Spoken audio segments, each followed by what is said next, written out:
Sad će rukama. Samo rukama i nogama. Super.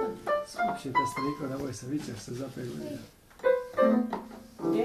Vidiš, rukom i nogom. Svestran. U kombinaciji noga. Rukom i nogom, ne? Evo. Vodimo ga na super talent tamo dosta. Još morat Matiju namučiti, odmah će dati učiteljica 5, izgledajte nogu.